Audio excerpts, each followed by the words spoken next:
উমরের মতো মানুষ কয়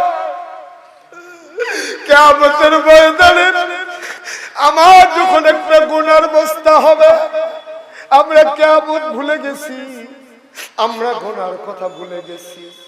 জান্নাতের দ্বিতীয় সুসংবাদ প্রাপ্ত মানুষ উমর কয়, আমার যখন একটা গুনার বস্তা হবে, ওই গুনার বস্তাটা সেই দিন যে মাথায় দেবা, আটার বস্তা আমি আজকে তার মাথায় দেব।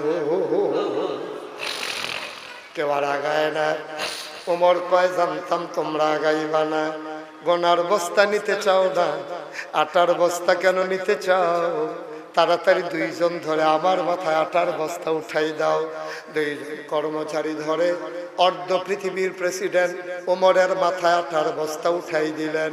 চতুর্দশী পূর্ণিমার চাঁদ লজ্জা পাইয়া মেঘের আড়ালে লুকাই গেছে। ফেরেশতারা চিৎকার করে কান্দে, মাওলা এটা তুমি কেমন মানুষ বানাইছো?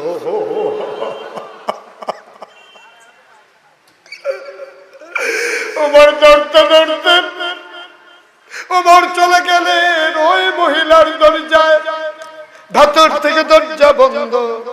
ওমর সালাম দিলেন, আসসালামু আলাইকুম। ভেতর থেকে মহিলা কয়, ওয়ালাইকুম আসসালাম।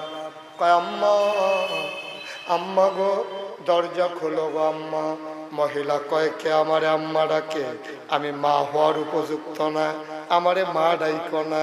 জন্ম দেওয়া দুই বাচ্চা, 3 দিন হয় খাবার দিতে পারি না, আমি কিসের মা?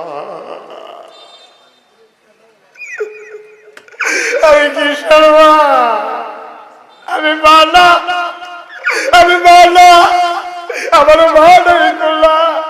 জন্ম দেওয়া শিশুদেরকে খাবার দিতে পারি না, কেন তুমি আমার মা ডাকো? অন্য দরজায় যাও, আমার ঘরে দেওয়ার মতো কিচ্ছু নাই। ওমর কয়, মা দরজা খুলে দেখো কে দাঁড়িয়ে আছে।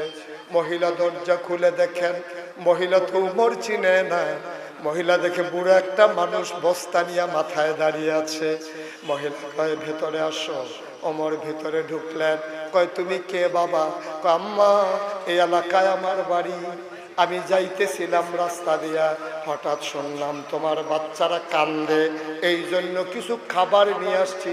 মা তুমি অনুমতি দাও বস্তা খুলি। কয়, খুলে দাও। বস্তা খুলে দেওয়া হলো। ওমর কয়, আম্মা তুমি তাড়াতাড়ি আটা গুইলা দ্রুত 2টা রুটি বানাও।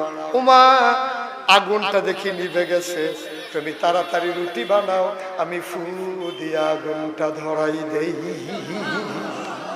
আসসালামু আলাইকুম ওয়া রাহমাতুল্লাহি ওয়া বারাকাতুহু।